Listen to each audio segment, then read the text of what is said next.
This is Hidden Killers with Tony Bruschi. Here now, Tony Bruschi.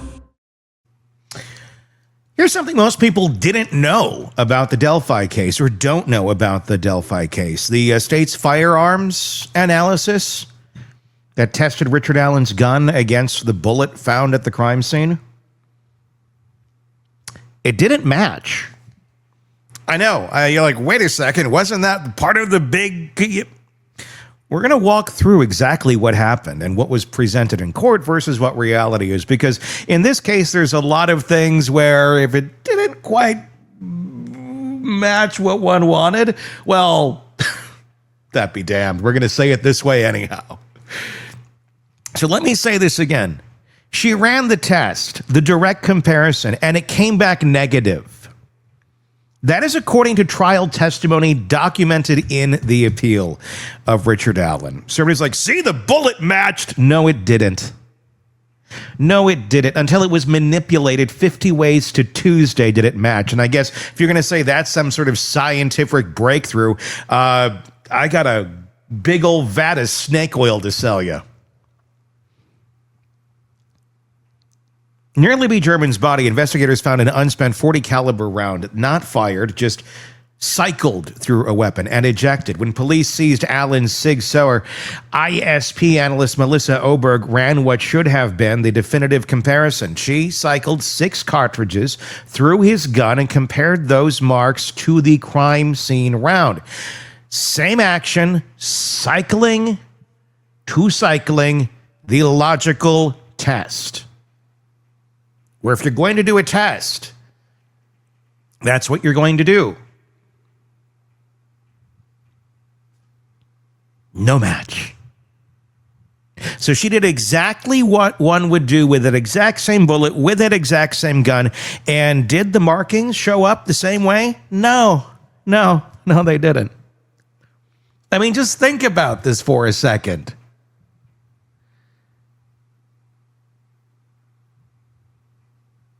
When you're doing a test, you're trying to not manipulate, you're trying to recreate the same environment as to which you're seeing if those results are the same, to say, okay, well, look, we did the same thing, we got the same results.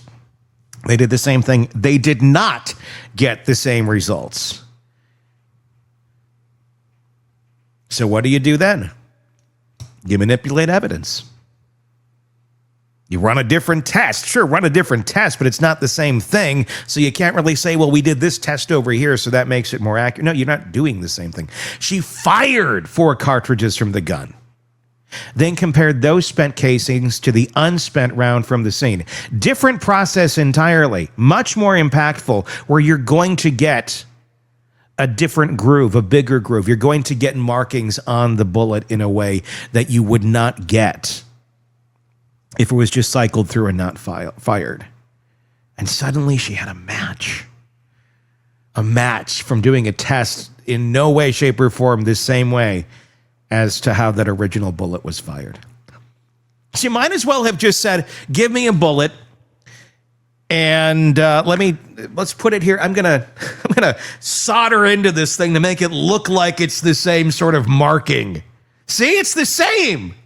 Yes, but that's not the same way of doing it. You fired the weapon, but it's the same. Yeah, you still can't do it. That's not scientific, and that's not the thing.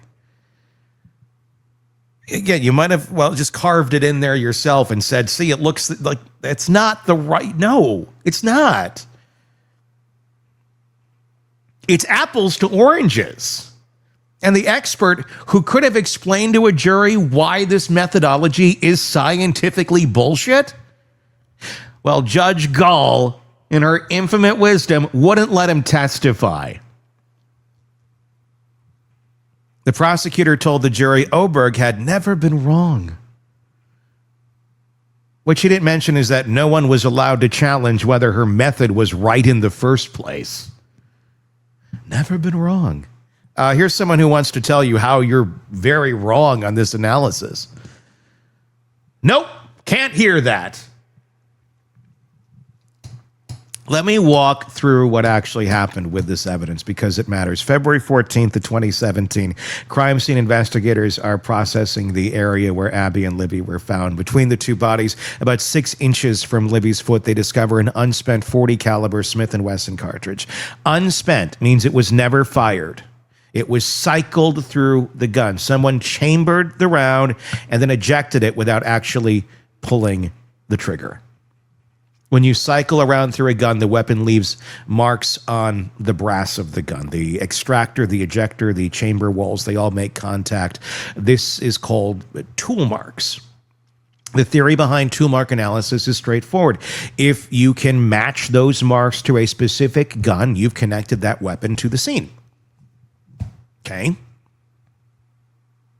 This cartridge became the key physical evidence linking Richard Allen to the murders. No DNA, no fingerprints, no eyewitness identification, just this one unspent round. So, how do you test something like that? Well, tool mark analysis is based on a simple idea.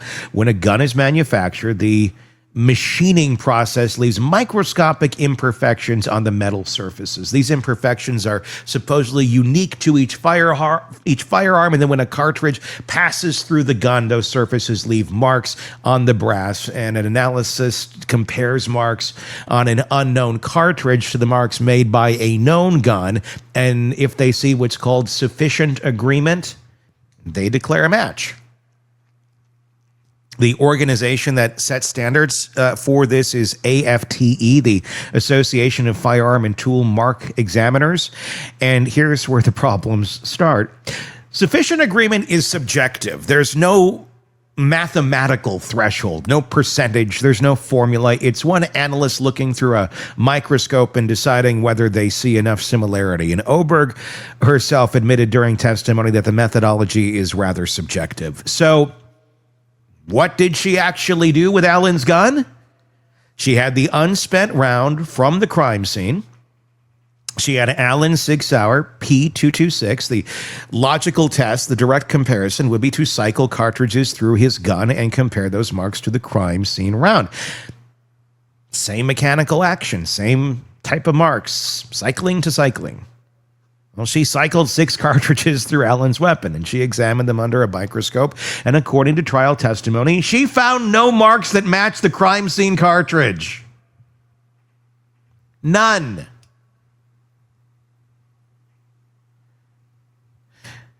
This is where the end of the story should have been. There's no connection between Richard Allen's gun and the murder scene, because there wasn't.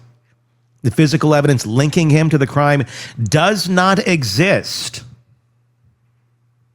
But it wasn't the end, because when they didn't get the answers they wanted, well, we got to do something else here, guys. According to trial testimony, after the cycling comparison produced no match, Oberg conducted a different test. She fired 4 cartridges from Allen's gun. Now, firing a gun leaves different marks than cycling. A lot more force, different contact points, additional marks from the firing pin, from chamber pressure during discharge. It's a fundamentally different mechanical process. She compared these spent fired cartridges to the unspent cycling that round from the scene. Again, different processes, different marks. And this time she claimed a match. She concluded that Allen's gun was the source of some of the markings on the crime scene cartridge. The defense had a problem with this, of course. They called Eric Warren himself a firearms examiner who uses the AFTE methodology. He's not some outsider attacking the field. He's a practitioner. Warren examined the same evidence Oberg examined, and his conclusion, comparing tool marks on a spent cartridge to tool marks on an unspent cartridge, is comparing apples to oranges. Different mechanical processes create different marks. The marks from firing aren't the same as the marks you get from cycling. You can't reliably compare them. When Warren found insufficient agreement to match Allen's gun to the crime scene round, there's where you have the problem. Now you have 2 experts, both trained in the same methodology, looking at the same evidence, reaching opposite conclusions. One says match, one says no match. One actually uses a scientific method. One pulls it out of their ass. But the defense wanted to go further. They wanted to challenge not just Oberg's conclusion, but the methodology itself. And they had the expert to do that. In 2016, the President's Council of Advisors on Science and Technology, PCAST, issued a report examining forensic methods used in criminal trials. Their conclusion on firearms and toolmark analysis was damning. They found that the methodology lacks scientific foundation.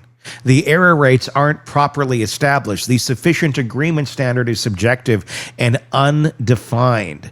Different analysis looked at the same evidence routinely, reaching different conclusions. PCAST said the field needed significant reform before its conclusions could be considered scientifically reliable. This wasn't some fringe critique from defense attorneys looking for any angle. This was the president's science advisors saying this methodology has serious problems. Courts across the country have started paying attention. The defense had an expert who could have explained all of this to a jury. His name is William Tobin. Tobin is a nationally recognized forensic metallurgist with decades of experience in materials science. He has extensive background in bullet and lead analysis, toolmark principles, and statistics. He's testified as an expert in over 297 cases. He understands the PCAST reports and its criticisms immediately. State high courts, including Virginia, have recognized him as an expert on exactly this issue: the validity and reliability of toolmark identification methodology. Tobin reviewed Oberg's work in this case. He was prepared to explain to the jury why the AFTE method is scientifically questionable, why comparing spent to unspent casings is problematic, why sufficient agreement without mathematical standards isn't science. He could have given the jury the context they needed to actually evaluate what Oberg was telling them. But Judge Gall said no. Her reasoning, according to the appeal, Tobin wasn't a firearms expert. He's a metrologist, not a gun examiner. He didn't conduct a firearms examination himself. His testimony, the court stated, does not go to an issue before the jury and lacks relevance. This is the type of bullshit that they were just continuing to pull out of their ass in this trial.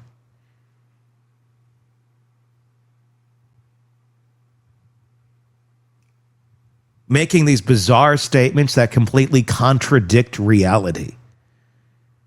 Because that's precisely why his testimony mattered. He wasn't there to say whether the marks matched. He was there to say whether the methodology Oberg used to reach that conclusion is scientifically valid. I know two thoughts, Gall. It's tough. Someday you'll get there. You don't need to be a firearms examiner to critique the scientific foundation of firearms examination.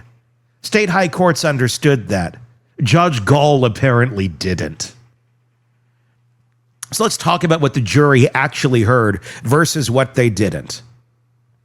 They heard Melissa Oberg testify that Allen's gun was the source of marks on the crime scene cartridge. They heard her explanation that AFTE methodology was accurate. They heard her cite studies and articles supporting her approach. They heard her give an error rate of 2.2% for false positives. They heard her say that in 17 years, she's never been aware of making a mistake in identification.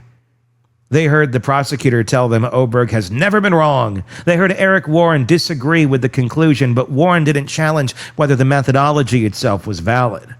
What the jury didn't hear? That the cycling test, the direct comparison, found no match. They didn't get to hear that part. No.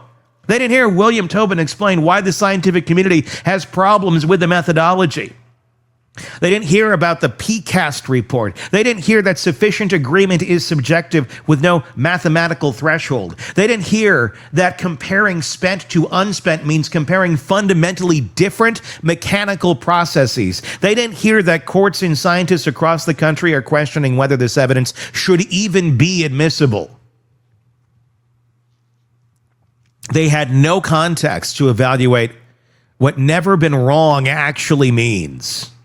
And that phrase matters. The prosecution told the jury, Oberg has never been wrong. It sounds impressive. Sounds unsinkable, right? But think about what it actually means. It means no one has ever proven she made a mistake. That's not the same as never making one.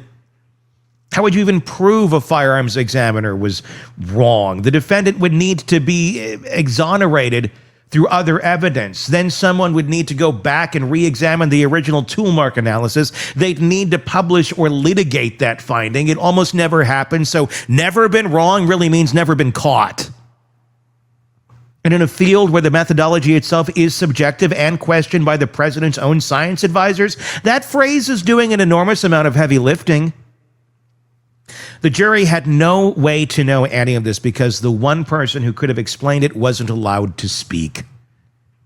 Here's why this matters for the case as a whole. October 13th, 2022, police searched Allen's home and seized his gun. October 19th, Oberg completes her analysis and claims a match. October 26th, police interrogate Allen again, and this time Detective Holman has the bullet results. According to the appeal, he told Allen the methodology was scientific and comparable to fingerprints. He confronted Allen with the match repeatedly, and Allen kept denying any involvement. But the bullet gave them what they needed in their minds.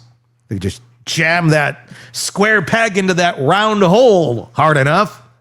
October 28th of 2022, Richard Allen is arrested and charged with murder. The probable cause affidavit cites the bullet analysis. Without Oberg's conclusion, what did they actually have? A grainy video no one can positively identify. Witness descriptions that do not match Allen, no DNA anywhere on the scene, no confession at that point. The bullet was the physical evidence that tied it together, and that bullet match only existed because Oberg changed her methodology after the first test failed. When she didn't get the answers she wanted, she changed the game. The defense isn't arguing Allen didn't own a .40 caliber handgun. He did.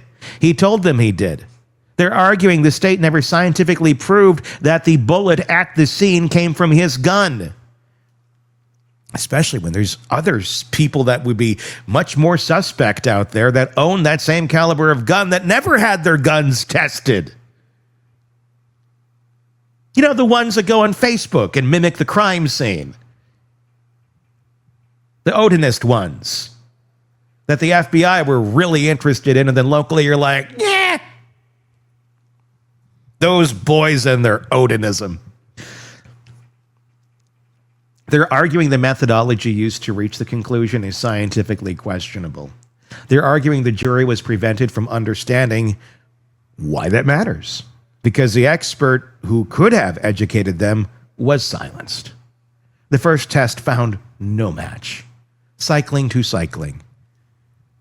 The direct comparison negative. Only after she compared spent cartridges to unspent, apples to oranges, did Oberg claim a connection. The scientific community has raised serious questions about whether any of this is reliable, and the prosecutor got to stand in front of that jury and say, never been wrong. Well, the one person who could have challenged that claim sat outside the courtroom excluded, like timeout. Richard Allen is serving 130 years based in part on a bullet match that didn't exist. The methodology is questioned by the president's own science advisors, and the expert who could have exposed all of this to the jury was never allowed to speak. That's not science, that's a magic trick. And a man's life depends on whether the appeals court sees through it. Public pressure is what this case needs. If you're enraged, oh, believe me, many of us are. Then let your voice be heard. Share this story. Let other people know how insane this is. Because pressure needs to be on the right people for this thing to be re-examined. Your thoughts in the comments section. Please do share this. Love to read those thoughts on this case. There's a lot more to come. There is a lot more to come in this case, and we're going to be diving deep into it as we get into the new year. So be sure to press subscribe so you don't miss any of that. You can go back in our archive. We have tons of Delphi material if you want to get up to speed on it before the start of the new year. Yeah. It's crazy. It's crazy. It's enraging. And there's still a killer out there. Or he's dead. Might be dead. Anyway, there's a lot to dig into. If you're finding our reporting valuable, please give us a review there on Apple Podcasts. Just search Hidden Killers with Tony Bruschi. We do greatly appreciate that as well. Until next time, my name is Tony Bruschi. We will talk again real soon. Want more on this case and others? Then press subscribe now and don't miss a moment of true crime coverage from Tony Bruschi and the Hidden Killers podcast.